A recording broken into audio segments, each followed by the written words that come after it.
ડભોઈથી વાઘોડિયાથી જવાના માર્ગ ઉપર ડભોઈ તાલુકાના ગોજાલી ગામની ઢાઢર નદીના બ્રિજ પાસે જોખમી ડાયવર્ઝનથી અકસ્માતની ભીતિ।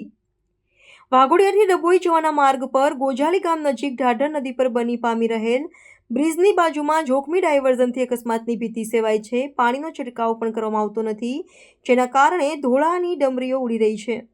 કોન્ટ્રાક્ટરની બેદરકારીના કારણે આખરે પ્રજાને મુશ્કેલી વેઠવાનો વારો આવ્યો છે। અકસ્માત ન થાય તે માટે તંત્ર દ્વારા 20 ફૂટ ઊંડા ડાયવર્ઝનની માટીનું પુરાણ કરવું જોઈએ।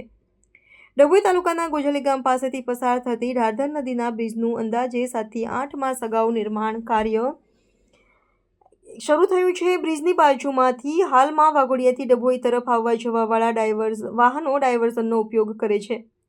આ ડાયવર્ઝનથી ઊંડાઈ અંદાજિત 20 ફૂટ જેટલી હોવાનું પ્રાથમિક દ્રષ્ટિએ જણાઈ આવે છે।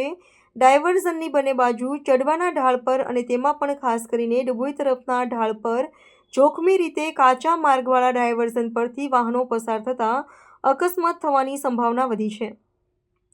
તંત્ર દ્વારા જોખમી ડાયવર્ઝનની ઊંડાઈમાં માટીનું પુરાણ કરી ઢાળ ઓછો કરે તેવી માંગ ઉઠી છે।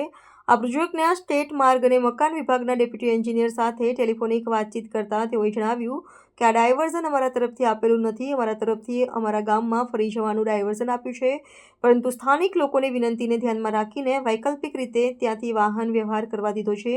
તેમ છતાં આ ડાયવર્ઝનમાં ઊંડાઈમાં માટીનું પુરાણ કરવામાં આવશે તેમ જણાવ્યું હતું।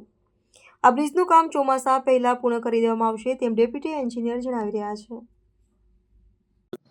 નામ મારું ચિરાગ પટેલ છે। હું ગોજાલી ગામનો રહેવાસી છું અને ગોજાલી અને વસાઈ ગામની વચ્ચે ઢાઢર નદી પર જે બ્રિજ બને છે એ બ્રિજની બાજુમાં જે ડાયવર્ઝન છે એ ડાયવર્ઝન એટલું બધું ઊંડું છે કે વાહનોને અવરજવર માટે છે ને તકલીફ ઊભી થાય છે અને વાહનો પલટી મારી શકે, કાં તો ચડવામાં તકલીફ ઊભી થાય છે અને ધૂળ એટલી બધી ઉડે છે કે શ્વાસ લેવામાં આંખોમાં આવે છે, એટલો પ્રોબ્લેમ ઊભો થાય છે। કેટલા ઊંડો ખાડો છે? અને ખાડો 20 ફૂટની ઉપર ઊંડો છે। અમારી શું માંગ છે? અમારી માંગણી છે કે જેમ બને એમ બ્રિજ જલ્દી પૂર્ણ થાય અને વરસાદ આવે પહેલા એ બ્રિજ ચાલુ થાય એવી માંગ છે અમારી। વાહન આવવા જવા માટે કઈ તકલીફ? ડાયવર્ઝનમાં રિપેરિંગ કામ કરે, પાણી છંટકાવ કરે, જેથી ધૂળ ઉડે ના।